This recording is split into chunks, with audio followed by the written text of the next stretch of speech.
that sort of stuff.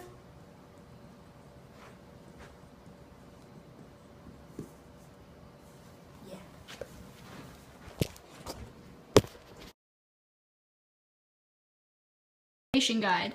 I think that the angels were jealous because they were dead and could not marry the narrator's girlfriend. Edgar Allan Poe lost his love. Yeah, just like that old grumpy sour dude from Up who lost his wife. He's all like, "You do this now, rah, rah, rah, rah, rah, rah." Yeah, that's just like him. All right, let's talk about a little prior background information before we read Annabelle Lee. Did you know that Edgar Allan Poe was married to his cousin Clementine, who then died? Oh, nasty! Oh, God!